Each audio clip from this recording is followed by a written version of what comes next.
Market में 44 ऐसे AMFI registered mutual fund companies हैं और उन सभी की देखें तो 2500 से ज्यादा म्यूचुअल फंड स्कीम हैं। तो इनमें से कौन सा म्यूचुअल फंड आपके लिए अच्छा है और कौन सा म्यूचुअल फंड मेरे लिए, ये कैसे पता लगाएं?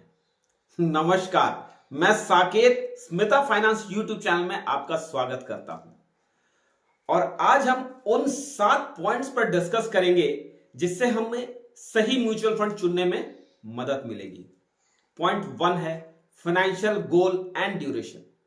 कहीं भी इन्वेस्ट करने से पहले आप ये जरूर डिसाइड करें कि आप ये इन्वेस्टमेंट क्यों कर रहे हैं और उस इन्वेस्टमेंट का रिटर्न आपको कब चाहिए।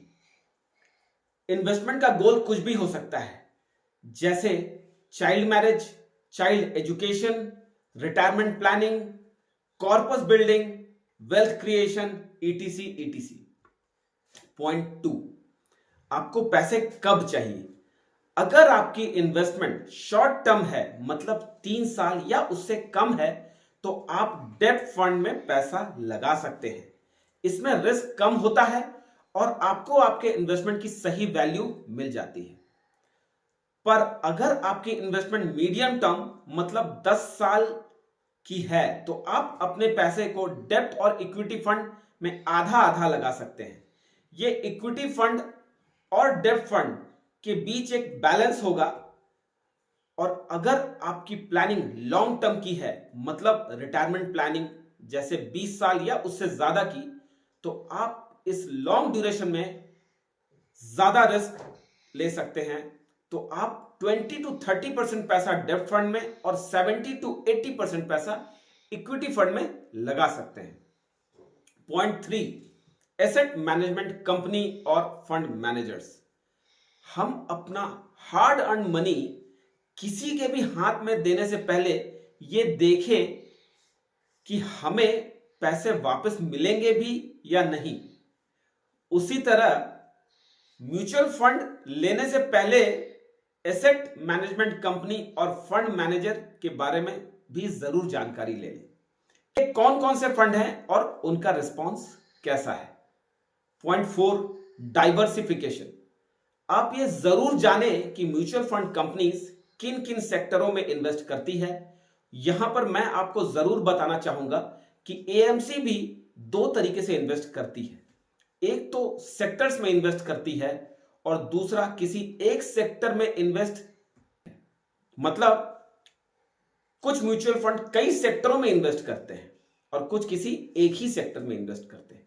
अब अगर कंपनीज किसी भी एक सेक्टर में इन्वेस्ट डायरेक्टली या इनडायरेक्टली इन्वेस्ट कर रही है, तो या तो वो फंड बहुत ही कमाल का रिटर्न देगी, बहुत तेजी से आगे बढ़ेगी, या नहीं तो डूब ही जाएगी।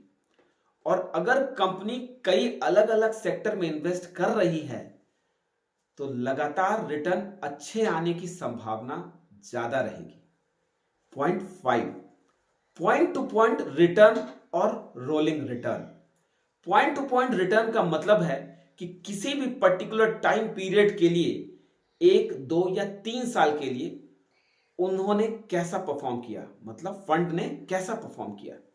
और रोलिंग रिटर्न का मतलब है कि किसी टाइम फ्रेम में, मतलब जब से वो फंड लॉन्च हुआ है उस समय से आज तक में फंड की परफॉर्मेंस कैसी है। तो आप उसी फंड में अपने पैसे लगाएं जिसकी रोलिंग रिटर्न कंसिस्टेंटली अच्छी हो। Point 6, portfolio overlapping. अगर आपके पास 2 या 2 से ज्यादा म्यूचुअल फंड स्कीम है या आप वो स्कीम लेना चाहते हैं, तो ये जरूर देखें कि कहीं दोनों फंड एक ही सेक्टर में पैसे तो नहीं लगा रहा। इसे पोर्टफोलियो ओवरलैपिंग कहते हैं। पोर्टफोलियो ओवरलैपिंग अगर 30% या उससे कम हो फिर तो ठीक है, पर अगर 50% से ज्यादा हो तो आपकी इन्वेस्टमेंट का डिस्ट्रीब्यूशन ठीक नहीं रहेगा। पॉइंट 7, लो एक्सपेंस रेशियो। हर म्यूचुअल फंड कंपनी को अपने फंड चलाने के लिए और अपने इंटरनल एक्सपेंसेस को मैनेज करने के लिए फंड की जरूरत होती है, पैसों की जरूरत होती है, और वो इन्वेस्टर से ही एक्सपेंस रेशियो के नाम पर लेती है। तो किसी भी फंड में इन्वेस्ट करने से पहले उसकी एक्सपेंस रेशियो जरूर कंपेयर करें और लो एक्सपेंस रेशियो वाले फंड्स को ही प्रेफर करें। आप कमेंट सेक्शन में जरूर बताएं कि आप म्यूचुअल फंड में इन्वेस्ट करने से पहले किन किन बातों का ध्यान रखते हैं। और जाते जाते वीडियो को लाइक और चैनल को सब्सक्राइब जरूर करें।